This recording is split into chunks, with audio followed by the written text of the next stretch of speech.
Today's video guys ay gagawa tayo ng kadomatsu. Kadomatsu ay pan-display na bamboo sa entrance na kung saan ay nilalagyan ng iba't ibang klaseng halaman na pampaswerte. Ito yung ginagawa ng mga Hapon kapag malapit na yung New Year. Nag-i-start siyang i-display ng December 28 at nagtatapos siya ng January 8. At siya namang susunugin. Ito yung pang-welcome ng swerte at pang-tanggal nila ng malas. So hello guys, ayan, nandito tayo ngayon sa aming garden kasi magpuputol tayo ng bamboo. And then, di ba sabi ko sa inyo, may gagawin tayong kadomatsu. Yung ano natin, ginawa natin na yun, masira. Kasi ililipat ko yun sa kabila kaya hindi ko yung continuous. So nandito tayo ngayon sa aming garden kung saan nandito yung mga bamboo na puputulin natin. So ayan guys, ang kailangan natin size ay 90. Yung haba lang ng 90, dalawa niyan, tapos dalawang 85, dalawang 80. Pero kailangan pare-pareho ng taba ng bamboo eh. Kailangan pa natin ng isa kasi pati yung gilid niya, puputulan natin. Ginagawa ni Papa dahil long time no si kami lumabas. So ayan, ang lambot ng lupa dito guys. Ang sarap magtanim ng gulay dito. Sa totoo lang. Kasi mga nalaglag na mga dahon, lumambot na siya. Nasa tingnan nyo, ang daming bamboo oh. Kurato, deskaw ka na. Ako nahatagin ni Skyro. Yung taba ng kailangan natin na ayan oh, tingnan nyo, nakita nyo, meron ditong tatlo, diba? So, gagawin lang natin guys, maliit lang. Pero itong mataba na itong masyado eh. So, ang kukunin natin dyan, yung pinakadulo lang niya. Diba? Unti-unti na silang umaakit talaga dito sa garden natin. So, ayan, ganyan. Itsura ng likod namin, mga tambakan ko ng mga paso. Actually, tatapon ko na nga yan. Dito na lang kaya ako gumawa. Parang mas maganda to eh. Mas mahaba. Mas malaki yung paglalagyan natin. Dito na lang tayo gumawa. Ayan. Kasi lalagyan pa natin to ng bamboo sa gilid guys. De-design pa natin ng bamboo to. So dito tayo maglalagay sa pasit natin na to. Actually may hinanda ako doon, maliit lang. Tingnan niyo yung pagkakaputol ni Papa, diba? Hindi sinasagad sa ilalim. Kasi pag sinagad daw siya sa ilalim, magiging healthy siya ulit. So possible na pag naging healthy siya, itutubo siyang panibago. Pero kung ganyan lang ang pagkakaputol ay maganda ang pagkakaded niya hanggang ugat. Grabe guys, tingnan niyo yung mga bamboo, oh, di ba? Ang dami. Ang dami oh, sa kapitbahay namin. Pwede tayo makatayo ng kubo. Pwede tayo maglitsyon ng baboy.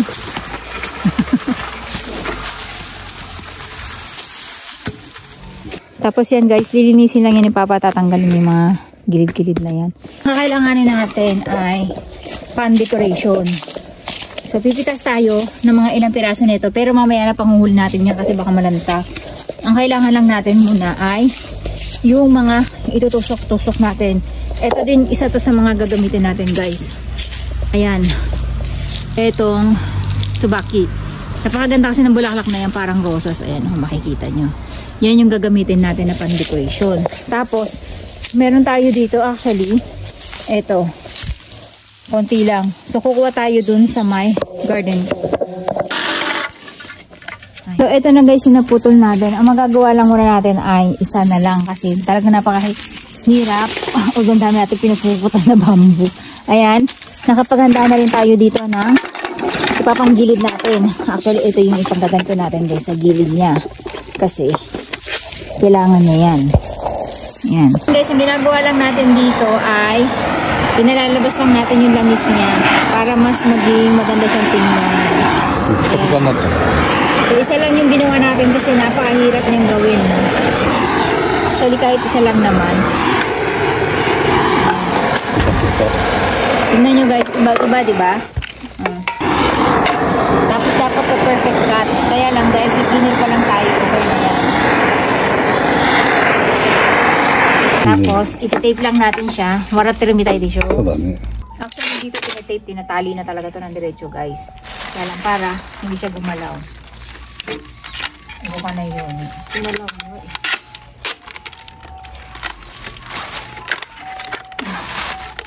Bakit dyan? Makikita yan oh. Mamaya, himo, kakusno. Ako ka na yun.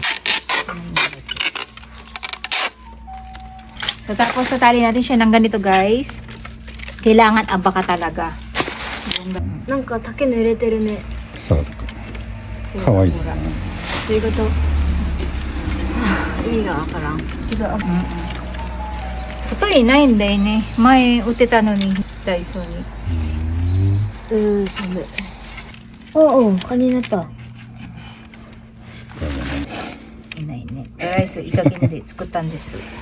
いや、いい感じですよ。So, ayan guys. Tapos, ilalagay natin dun sa ating...笑ってる感じなんだね。こちら。Tapos, ilalagay natin siya dito guys. Ayan. Papa ko rin matataksan ka to stay. So, ayan, papuputo natin kay Papa kasi kailangan natin ng tusukan dito ng halaman. Para hindi tayo maglalagay ng lupa. Kaya ito dito, kitte.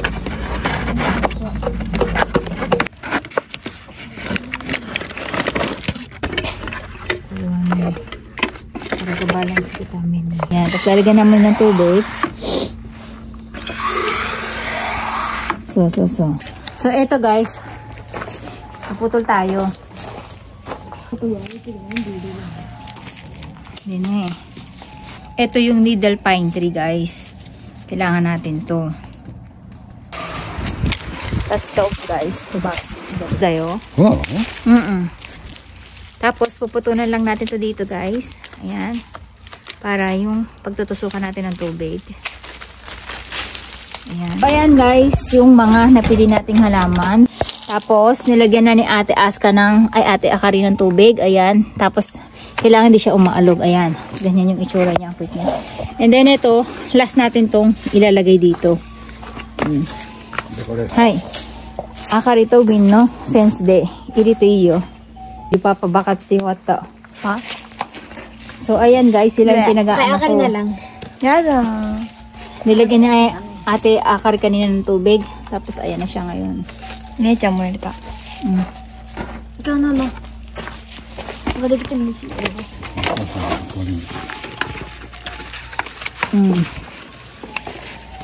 Nakaligid ka niya.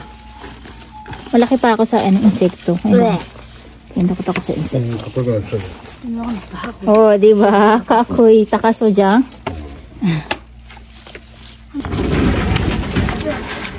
Sa likod Akari walang tubig. Ate sila na, ano siya? Hindi yan kaya ba? Wala kasi malabas. Ay, may butas. Oo. Sayang naman. Pero anyway, bahala na.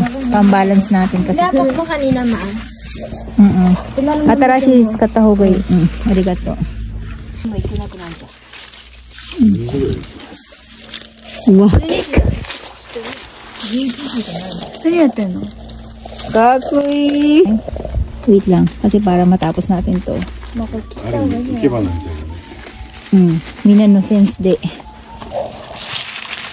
Ayan. Diba? New Year na New Year. Napakaganda ng balance. Kakoy. So, lahat yan, guys. Nagastos lang natin dyan ay piso. Haken dake dekte rin dayo. そうね。 Kordake. これだけ買ったよ。 Haken. Tapos, lahat yan, nakuha lang natin dun sa likod ng garden natin. And guys, ganyan yung itsura niya kapag may araw. Diba? Napaka-sosyal. At alam nyo ba na, piso lang yung ginamit natin dyan dahil piso lang to na nabibili sa Daiso. At nakasulat dyan ay Happy New Year. Ito yung ating ume or yung tawag dito, yung ating plum. So, pagka nagdahon yan, actually bulaklak to. Pag nagbulaklak yan, napakaganda yan. And then, eto kinuwalang din natin to sa likod bahay natin. Ito yung ginagawa nilang parang pambalot ng kakanin dito instead na dahon ng saging. And then, eto ay needle pine. Ito yung ating wild, Pinakain yung halaman nito actually. Yung parang gabi yung itsura niya. Nakalimutan ko yung pangalan niya. And then, ito nakuwalang din natin to sa likod ng garden natin. Ako saan ay namumulaklak siya ng orange. Tapos, ito talaga yung pinakasikat sa kanila pag New Year. Para siyang pamintang kulay pula. And then, ito naman ay tsubaki. And then, may pink pang na tsubaki dun sa likod bahay natin. Hindi tayo nakakuha, nakalimutan ko. And then, ito yung 5 finger natin o 8 finger. Kasi diba naniniwala tayo ng swerte ito. So, sinama ko siya. Actually, yung mga hapon hindi naglalagay na ito. Hindi nila alam. Pero sa atin, diba, dahil lucky siya. So, sinama ko na rin siya. And then, ano pa yung mga sinama natin? So, yun lang. At, ganyan yung itsura niya. Siyempre, yung bamboo, importante yan. Tapos, kailangan pagkagagawa talaga nito, guys. Perfect na perfect yung pagkakakat nila nito. And then, mas mahaba pa yung pagkakabuka nito. And then, symbol daw siya na, tingnan nyo, parang nakasmile, diba? So parang symbol siya na dapat ay maging happy yung taong nakatira dito. O di ba? Although madumi yung pagkakagawa natin kasi hindi naman tayo professional. Pero pag nakita niyo yung mga gawa ng mga Hapon guys, super ganda. Wala ka talagang stretch na makikita ng mga ganyan. Kasi nga dahil hindi tayo ganun ka-professional. Anyway, next year ay perfect natin. At gagawin natin siyang dalawa kasi isa lang siya. Ayan. Kasi ginabi na tayo. Kailangan kasi ang paggawa niyan ay nasa loob ng December 27 and hanggang December 8. December 7 yata, December 8. Tapos, susunugin yan para yung malas nung last year ay masamang masunog. And then, lucky lang yung dumating sa atin. Siyempre, kakasasamahan din natin ng gawa at kilos, diba? Kasi kulang yung umaasa lang tayo sa mga lucky charm kung hindi naman tayo kumikilos. Ayan guys, diba? Napakasosyal sa halagang piso. Siyempre, tiyaga din natin dahil nakita nyo naman, oh, hanggang ilalim niya may bamboo guys. Oh, diba?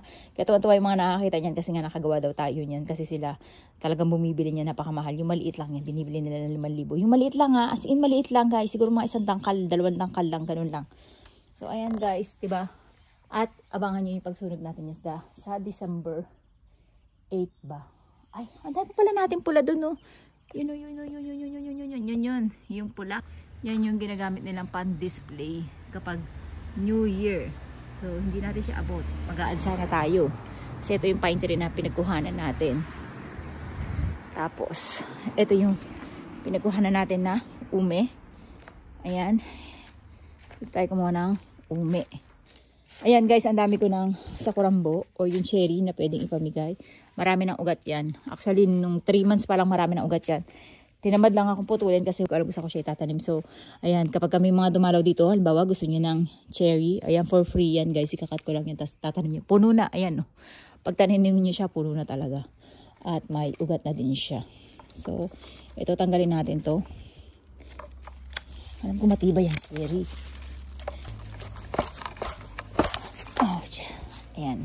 So, isasama natin siyang pan-display dun sa ating ginawa. Ayan guys, dito natin siya isisiksik. At ibabalance lang natin siya. Magkontrahan. Ayan. So, ito yung nagpasok sa kanya. O, diba? Oh, ang social guys. Nadagdagan yung kanyang accent. Ayan. Oh. Hindi. Ganyan yan na itsura niya guys. Oh, diba? Napaka cute.